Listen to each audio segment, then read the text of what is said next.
nasi kwenye safari iliyokuwa ngumu.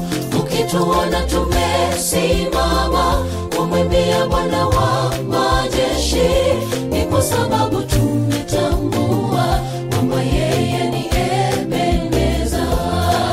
Tumepita kwenye majaribu yaliyo mengi, Bwana amekuwa nasi kwenye safari iliyokuwa ngumu. Ukituona tumesimama kumwimbia Bwana